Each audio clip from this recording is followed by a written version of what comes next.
Bonjour à tous, si vous êtes ici sur cette page aujourd'hui, c'est que vous préparez le CRPE, le concours de recrutement des professeurs des écoles. Et vous vous entraînez pour l'épreuve écrite, qui s'appelle le raisonnement rédigé. En fait, c'est une sorte de dissertation avec une problématique d'actualité et pour laquelle vous allez devoir mobiliser des exemples littéraires. Pour vous aider à préparer cet exercice, je travaille en partenariat avec un organisme qui s'appelle Brille au concours. La fondatrice, Nejma, qui est aussi enseignante en lettres modernes à l'université, a mis au point une méthodologie parfaitement adaptée. C'est elle qui vous donnera toutes les modalités, le timing, comment concevoir le plan, comment travailler au brouillon, rédiger, etc. C'est elle qui est le chef d'orchestre de la formation. Elle a trié et sélectionné pour vous les meilleures ressources. Pour la philosophie, elle vous dira comment utiliser les podcasts du précepteur. Et pour la littérature, c'est Mediaclass qui a retenu son attention. Pour moi, c'est un grand plaisir et un grand honneur de participer à mon niveau à son projet pédagogique qui est exceptionnel. Donc de mon côté, ce que je peux vous apporter avec Mediaclass, c'est de manière rapide et efficace toute la culture littéraire dont vous aurez besoin pour vos exemples du raisonnement rédigé au CRPE. Bien utilisées, les vidéos du site vont vous permettre de vous remémorer et d'approfondir les lectures que vous avez déjà faites, puisque vous allez les redécouvrir avec un regard analytique.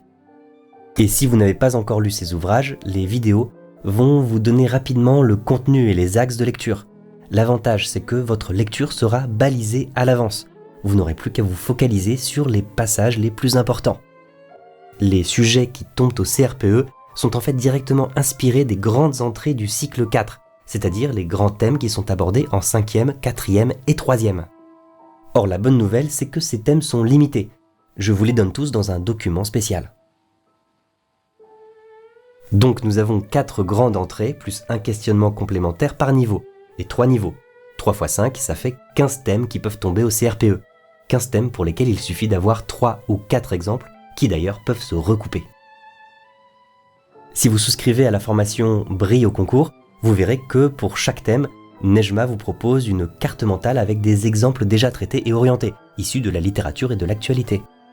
Juste en dessous de la vidéo, dans l'onglet Documents, je vous donne en accès libre ce fichier PDF qui comporte pour chaque thème un exemple de sujet et sous forme de liste, toutes les œuvres que vous trouverez sur Mediaclass et que vous pouvez utiliser en raisonnement rédigé pour ce sujet.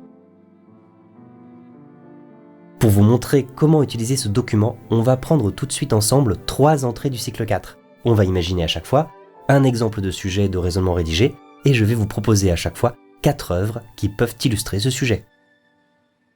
Pour chaque parcours, je vais en plus me concentrer sur un genre précis, un parcours romanesque sur le rapport au réel, un parcours théâtral plutôt social et familial, et un parcours poétique sur la question de l'émotion amoureuse.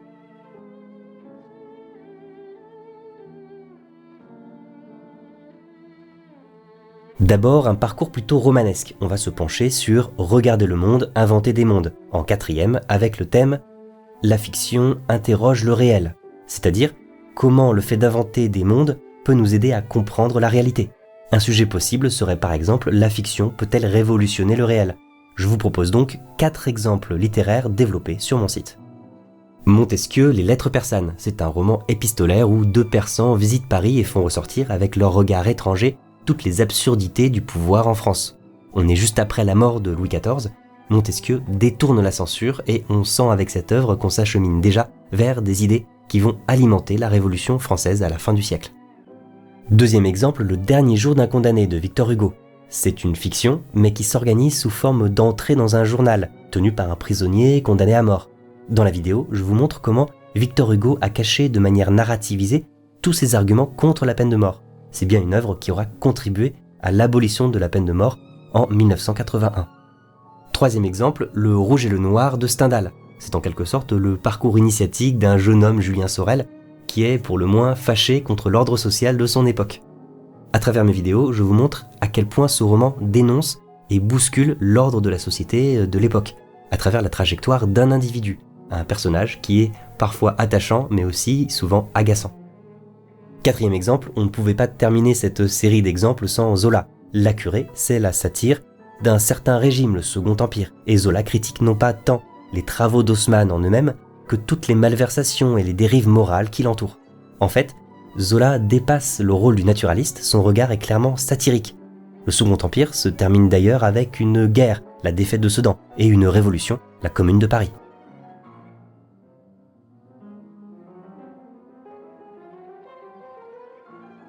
Maintenant, un deuxième parcours qui va plutôt concerner le théâtre. Je vous propose de prendre l'entrée 2, vivre en société, participer à la société, avec le thème du niveau 5e, famille et réseau. On peut imaginer un sujet du type « Les drames familiaux reflètent-ils les désordres de la société ?» Pour ce sujet, je vous propose 4 exemples. D'abord, le malade imaginaire de Molière. C'est vraiment un drame familial parce que le père, Argan, menace la cohésion familiale avec son délire hypocondriaque. Comme il se croit très malade, il veut absolument donner à sa fille, Angélique, un médecin qui est en fait Thomas Diafoirus, un personnage qui, bien sûr, cumule tous les défauts de la formation scolastique de l'époque. Molière n'est pas fondamentalement contre la médecine, mais il montre les impasses d'une médecine qui se concentre sur l'apprentissage par cœur des croyances du passé.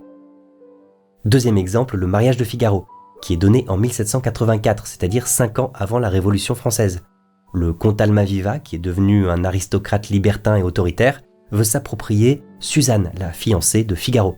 Donc cette intrigue montre bien comment les désordres de la société ont un impact direct sur la vie quotidienne, jusqu'à un niveau très intime.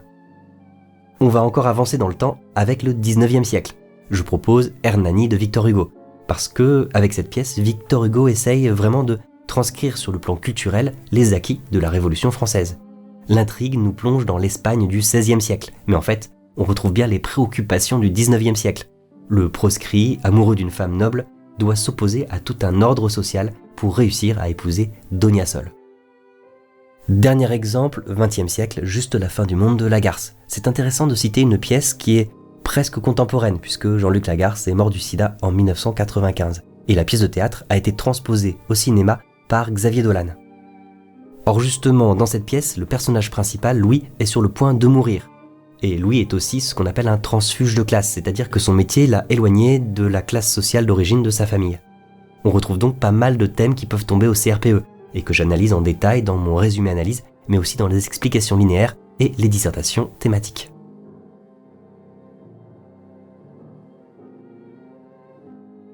Et pour terminer, un parcours consacré à la poésie, qui est un genre que j'aime particulièrement.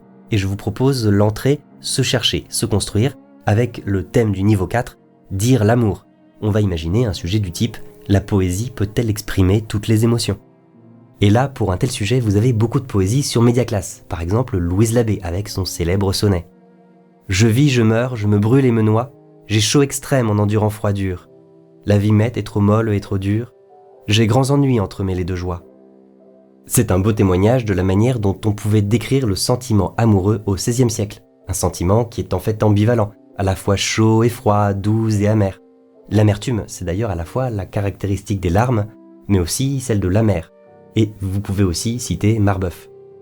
Et la mer et l'amour ont l'amer en partage. Et la mer est amère, et l'amour est amer.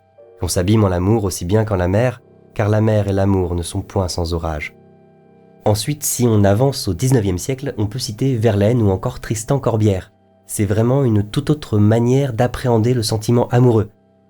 Corbière se compare à un crapaud qui fait une étrange mélodie. Vous savez que les crapauds coassent, mais ils chantent aussi. Ils font une sorte de mélodie de pipeau. C'est donc une poésie extrêmement originale qui n'hésite pas à jouer avec ce qui pourrait nous sembler laid ou peu poétique au premier abord. Et c'est tout le projet des Amours jaunes de Corbière. Chez Verlaine, on a aussi une musique, le son de la pluie qui tombe par terre et sur les toits. C'est pour décrire un sentiment très mystérieux, une sensation de manque, mais qui n'a pas d'objet précis, une absence, mais sans avoir réellement de personne aimée à pleurer. Il pleure sans raison dans ce cœur qui s'écœure. Quoi ? Nulle trahison ? Ce deuil est sans raison. Et on peut terminer avec un recueil génial, celui des Alcools d'Apollinaire. C'est encore une nouvelle manière de dire l'amour, puisqu'on entre dans le XXe siècle avec les débuts du cinéma, du cubisme, les débuts du surréalisme. Donc, chez un poète comme Apollinaire, la poésie, c'est surtout une manière très particulière de cristalliser un souvenir. L'amour est passé, mais il reste plein de manières de le faire revivre, par la musique, par les images, etc.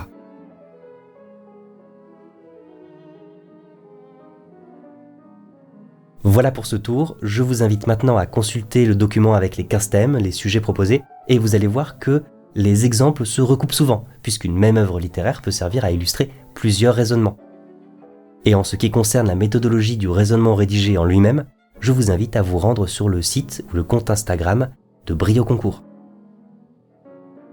Pour la suite, je vous souhaite beaucoup de chance, beaucoup de réussite. Faites confiance à votre mémoire et à votre inconscient qui emmagasine énormément d'informations. Même si parfois la préparation est dure, vous verrez que tout ce travail va ressortir le jour du concours. Nejma et moi-même, on croit en vous.